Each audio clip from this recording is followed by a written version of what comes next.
Hi, and welcome to Dover, D'Argents, and Other Rabbits, which, until I come up with a better name, that's what this one is.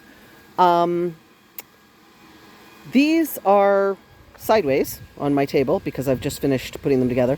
Two new hutches. Now, first of all, I'm going to tell you something. I don't recommend these. This is an emergency case. I need more housing for rabbits immediately. And this is strictly emergency housing. You also have to understand that I am disabled, as is my husband. So putting these together is actually a bit of a wrestle. I would recommend for anybody else that you buy a much better grade of cage. Or if you can't do that, buy the correct wire. There's a lot online, but 16 gauge is the thinnest you want to go. And what you really want is 14 gauge.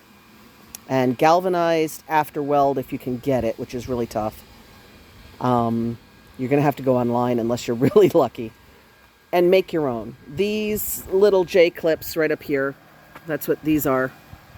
These are J-clips. By the way, if you do have to buy a cheap cage like this, you're going to need at least zip ties to hold it together because otherwise it will fall apart. The advantage is it can pack flat and it packs into that little box back there. The disadvantage is it doesn't want to hold together. Putting the top on it is part of what holds it together. But you also can't put the legs on, or really shouldn't, after you've put the top on, because trust me, crawling to the back of that is a pain. Ask me how I know, because I totally failed this the first time. I also found out, because these are 30 by 30. By the way, that's size-wise, it's plenty of room. I also found out why every single person who I respect on YouTube said 24 inches deep. Because after trying to all but crawl in through this little door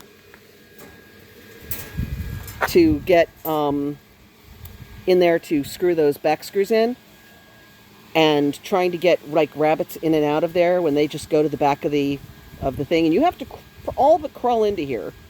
Yeah, 30 inches is much deeper than it sounds. So you'd be better off getting a 24 or making a 24 by 36 or longer rather than something that's 30 by 30 like these guys.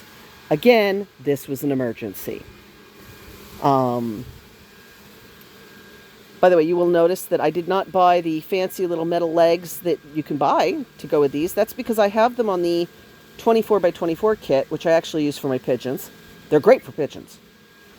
And those metal feet do not connect well. They are not sturdy, and they do not really stabilize the cages. And when I temporarily put rabbits in them, just a rabbit moving around in there was literally shaking the whole cage apart. So don't do that. Get a good treated board. These guys have spacers in between them to keep the rabbits from chewing on the wood. You can't really see it in this, but there's another washer in there. If it wasn't an emergency, I would literally put hardware cloth down between the side of this wood and the inside of the cage, just to keep the rabbits away from the wood, because you don't want them chewing the supports. Now, in addition to that, did I mention that 30 inches is much deeper than it looks? Because I'm going to tell you, getting in there to screw those, if you have to use these, whether you're putting the metal legs on or you're putting wood legs on like this, see this top that holds this whole cage together? And without it, if you don't put J-clips or something on here, they will completely fall apart. Yeah, I don't care what you have to do. Zip tie, whatever. Get the sides together. Don't put the top on. Put the legs on by going in through the top instead of having to crawl in through here. I should have done that. It would have made my life so much easier. Then you have to put the top on. And by the way, important tip that I've also messed up on. Despite being 30 by 30, it actually matters which direction you put the lid on in. I know it doesn't sound like it should, but the hooks on the top of this thing here, hang on, here. See this? If you put it on in the wrong orientation, those hooks won't go, and it'll just pop off, and it'll stay upright, and it won't fit. So it actually does matter which direction the 30 by 30 top goes on this thing. My neighbor's blowing leaves, so please forgive that. I don't even notice it anymore. Anyway, I thought I would let you know what's going on. Like I said, this is an emergency. I recommend that you invest in a better grade of cage or build one. If this was summer, where I didn't have an extreme time limit on how long I can stay out in the cold, because I'm very susceptible to the heat and cold. If this was spring or fall, or if I'd gotten started on this a week or two earlier when the weather was still nice, I would have ordered a roll of the 14 gauge online and just gone from there. But these work. Just remember that if you buy a cage like this, you are going to have to reinforce it. You're going to need the J-clips, these little metal things that you need the little special pliers, preferably, to crunch them. And if you can't do that, then in the short run, you're going to want to put zip ties. And it's only good in the short run because plastic degrades in the sun and rabbits chew. But if it's an emergency, it'll hold things together until you can get J-clips. Now, you may notice there's a gap between there that's going to have a pan.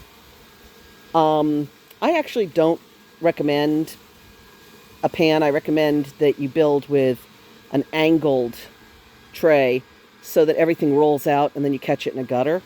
You can find directions for this online. However, disabled, cheap, fast, good, pick two. But if you need to go with cheap, fast, good, pick two, don't get the metal legs. Replace it with wood legs. Make sure you have some baffle between the wood and any possibility of the rabbits chewing on it. Then also reinforce all of the areas that can open up or fall apart with J-clips or, at worst, zip ties. And these actually aren't horrible. I mean, certainly if you get a sale on them, which I did, they'll do.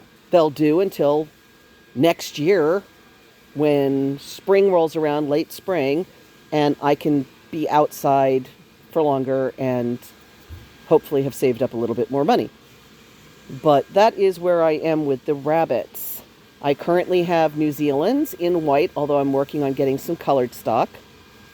Those are your standard big, I have red-eyed whites, which means they look like your standard quote-unquote lab rabbit. And in fact, they're often used for lab rabbits. I try not to think about that. And then I have silver foxes, which I adore. They are such sweeties. They are actually mine are black rabbits. They come in a couple colors, and they get silvered. And then I also just recently got 2 creme d'argents, which is what I named the channel after. The silver fox are coming out of endangered status with the Livestock Conservancy. Creme d'argents are still in the watch section. They're kind of on the rare side.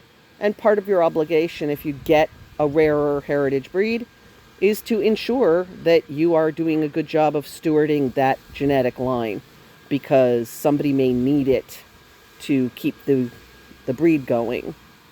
Nobody's going to run out of New Zealand's, though, so I don't feel as worried about that. Anyway, thank you very much. Have a good day. Please like and subscribe and all of that stuff, and talk to you later.